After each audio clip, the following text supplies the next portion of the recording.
দয়াল নবীর দরবারে হুসাইন আসলো, ডাক দিয়ে বললেন, নবী গো আমি গাড়িতে চড়বো। আমার নবী বলেন, দুনিয়ার কোন গাড়িতে আমি তোমাকে চলাবো না হুসাইন, আমি মুস্তাফা গাড়ি হয়ে যাব, তোমাকে আমার কাঁধে আমি নিয়ে মদিনার অলিতে গলিতে চড়াবো।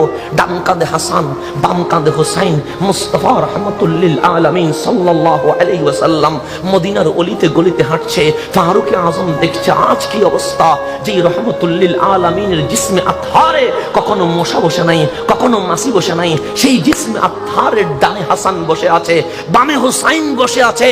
ফারুক আযম হাসান হুসাইনকে দেখে উচ্চ বাক্যে ডাক দিলেন, আই হাসনাইনে করিমাইন, আপনাদের তাকদীরে সালাম, আপনাদের কপাল মুবারকে সালাম, কত ভাগ্যবান আপনারা, আপনারা রহমতুল্লিল আলামিনের বডি মুবারকে উঠে গেছেন, বডি মুবারকে উঠে গেলেন। আমার নবী ডাক দিলেন, ওমর তুমি কি করলে?